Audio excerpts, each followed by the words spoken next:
Olá, seja bem-vindo, seja bem-vinda a mais uma aula online do Seminário Teológico Crer é Também Pensar. Estou gravando aqui hoje na escrivaninha até que terminemos o nosso estúdio para fazer as aulas bem legal. Então, hoje eu quero dar uma visão panorâmica do livro de Gênesis.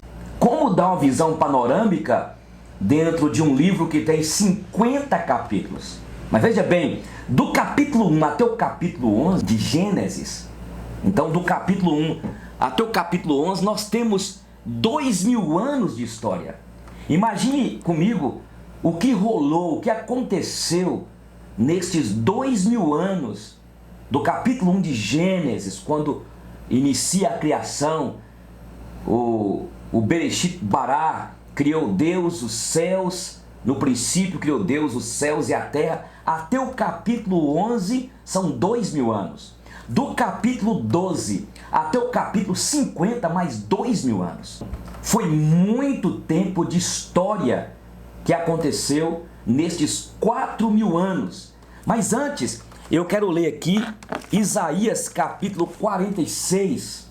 Isaías 46 fala assim, do versículo 9 em diante. Lembrando sempre que quando você pega um livro que tem um livro histórico, um livro profético e as cartas, você sempre diz capítulos. Vamos abrir nos capítulos 9 até o capítulo tal.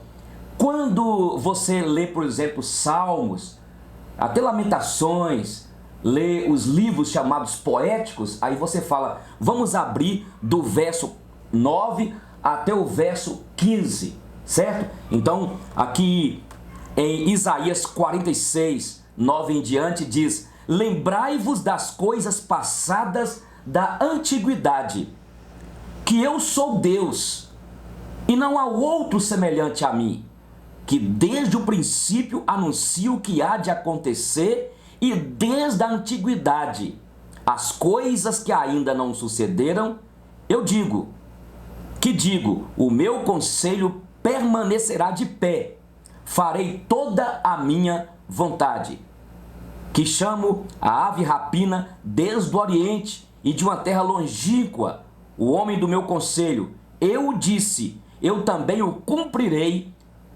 tomei este propósito, também o executarei.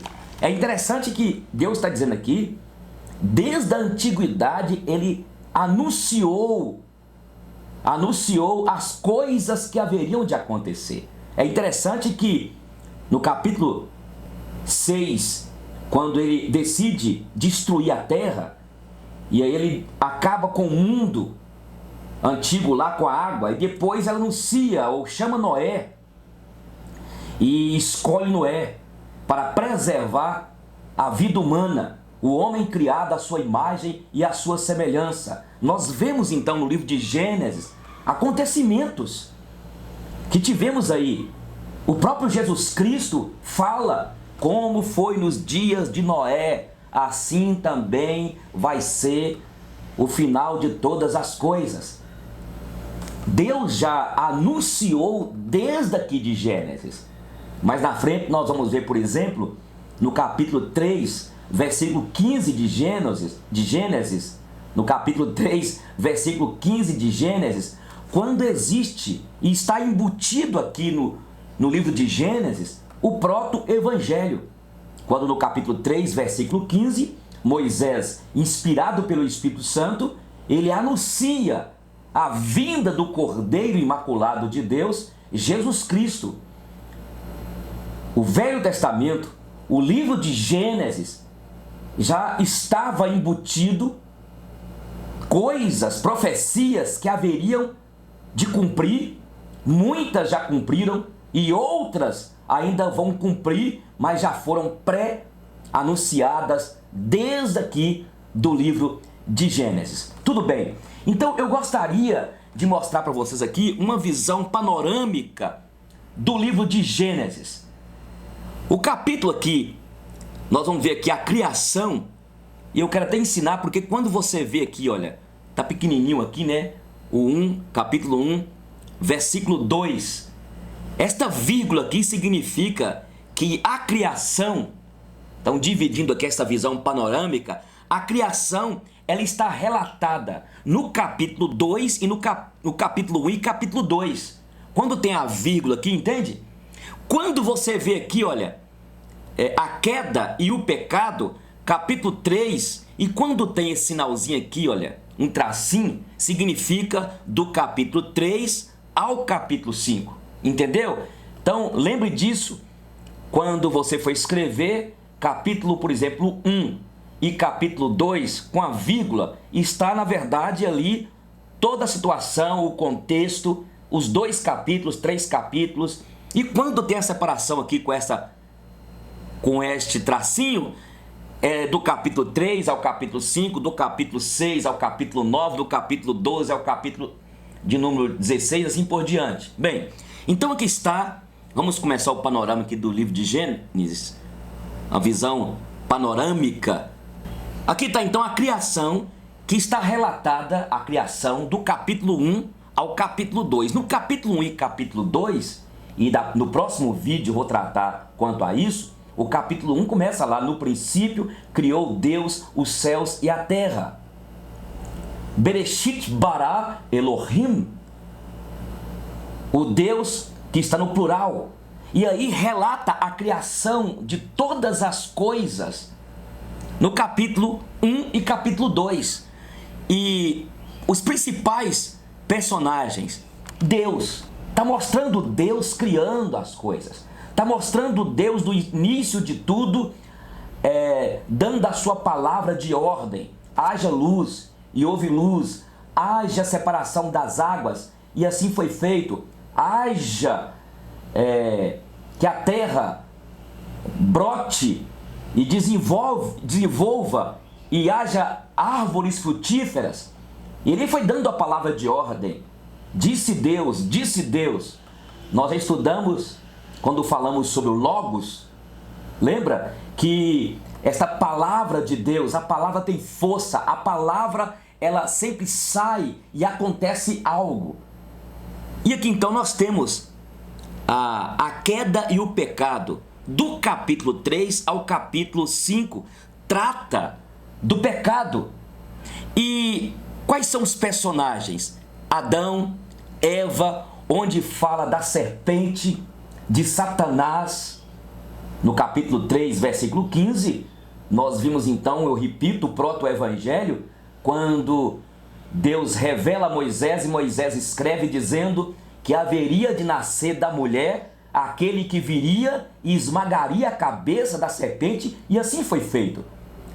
Então os personagens, aqui os principais personagens do capítulo 3 ao capítulo 5, tá lembrando? Olha o tracinho aqui.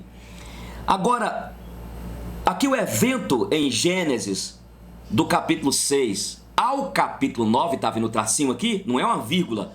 Dilúvio, o chamado de Noé.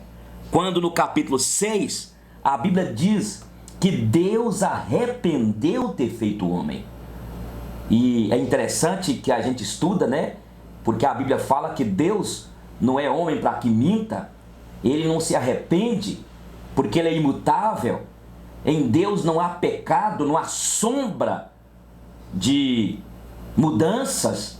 Ele é imutável.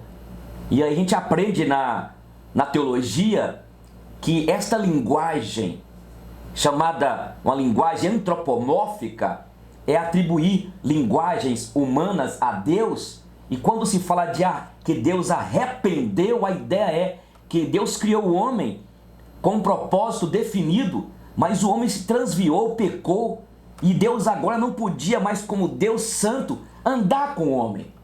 Por isso que o escritor, ao escrever, ele expressa uma palavra para mostrar o sentimento de Deus, e a linguagem foi esta, a palavra foi esta. Deus, no capítulo 6, arrependeu de ter feito o homem. E no capítulo então, aqui no capítulo mais à frente, Deus chama Noé, e tudo acontece, o dilúvio, o chamado de Noé, tudo do capítulo 6 ao 9.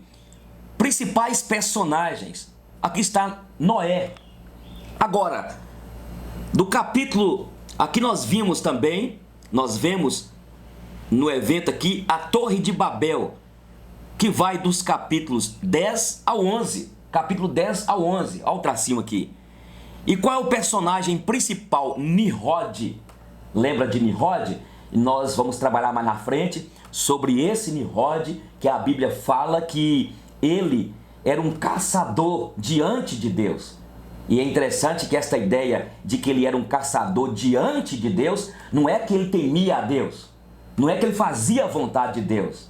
A ideia é que ele rebelou contra Deus e criou lá os zigurates, aquelas torres altas, porque ele, revoltado contra Deus com o que tinha acontecido quanto ao dilúvio, é como se ele tivesse falado assim: olha, o negócio é o seguinte, nós vamos construir essas torres, estes zigurates grandes aí, essas grandes construções, vai que ele aí arrepende novamente e ele vai destruir tudo, e nós iremos, então subiremos e não seremos atingidos. Nós vamos tratar depois mais na frente sobre Nimrod. Tudo bem. Agora, eu falei com vocês que ele divide então do capítulo 1 até o capítulo 11, nestes 2000 anos aqui. Aí fecha, aí começa agora a história dos patriarcas.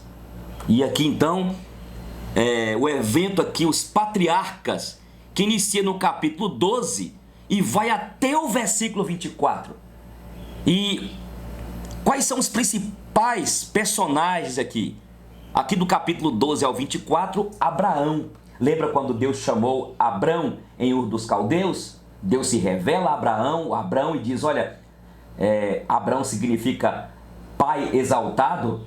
Depois Abraão, pai de multidões, de muitas nações. E Deus então fala com Abrão, o pai exaltado: sai da tua terra, da tua parentela, vá para a terra que eu te mostrarei e seja tu uma bênção. Ali o Espírito de Deus fez Abrão compreender esta revelação do Deus criador de tudo. O Deus, aqui olha, no princípio criou Deus os céus e a terra. Este Deus revela-se a Abrão. Então vai do capítulo 12 até o 24. Aí nós vimos aqui, do capítulo 25 até o 26, Isaac, filho de Abraão, que Abraão manda trazer lá uma esposa para ele. Aí o seu servo encontra Rebeca, e é outro então patriarca, Isaac. E aí depois nós vimos, do capítulo 27 ao 36, nós vimos a história de Jacó. Eu até coloquei aqui Val de Jaboque. Você lembra que quando Jacó foge do seu irmão Esaú por ter tomado o direito de primogenitura dele, e aí Jacó pega e vai para o Val de Jaboque. Ele desce lá embaixo no riacho, e ali ele luta com o anjo, que na verdade, naquela luta, Jacó então vence, e o seu nome é mudado de Jacó para Israel, santo, separado por Deus. E então, do capítulo 27 ao 36, narra a história do patriarca Jacó, que teve lá os seus 12 filhos, teve as 12 tribos, teve 13, mas nós vimos as 12 tribos que vão se assentar depois quando o povo entra na terra de Canaã, aquela terra que emanava leite e mel. Nós vamos comentar depois sobre isso. Depois então, nós vimos do capítulo 37 ao capítulo 50, nós estamos vendo aqui nesse contexto a origem dos povos, principalmente dos povos árabes, hebreus e árabes, aqui do capítulo 37 até o capítulo 50, terminando então com José, que cita essa história todinha aqui, maravilhosa, do chamado de José, quando Deus manifestou a ele através de sonhos, utilizando toda aquela logística de sonhos, que Deus dotou ele com a capacidade de interpretar sonhos, e ele chegou a ser o príncipe do Egito. Então aqui está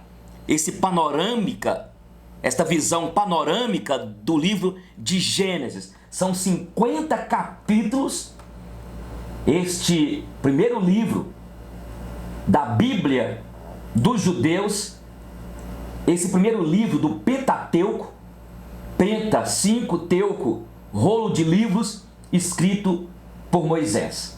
Depois nós continuaremos, e a ideia é depois nós começarmos a explorar os capítulos para que tenhamos uma visão e possamos tirar lá de dentro, extrair do livro de Gênesis e os demais livros uma teologia bíblica para que possamos aprender essa revelação de Deus a nós. E para você que está estudando aí, você que já se matriculou, você que já recebeu, que vai receber esta aula, ou você que ainda não matriculou no seminário teológico, crer é também pensar, matricule-se e estude no seminário para que você possa se preparar para pregar o Evangelho, mas também para você ajudar o seu pastor na escola bíblica dominical. Nós estamos vivendo tempos difíceis, tem muita heresia sendo ensinada aí e é bom que você aprenda. Olha, um beijo no coração, que Deus te abençoe. Até mais.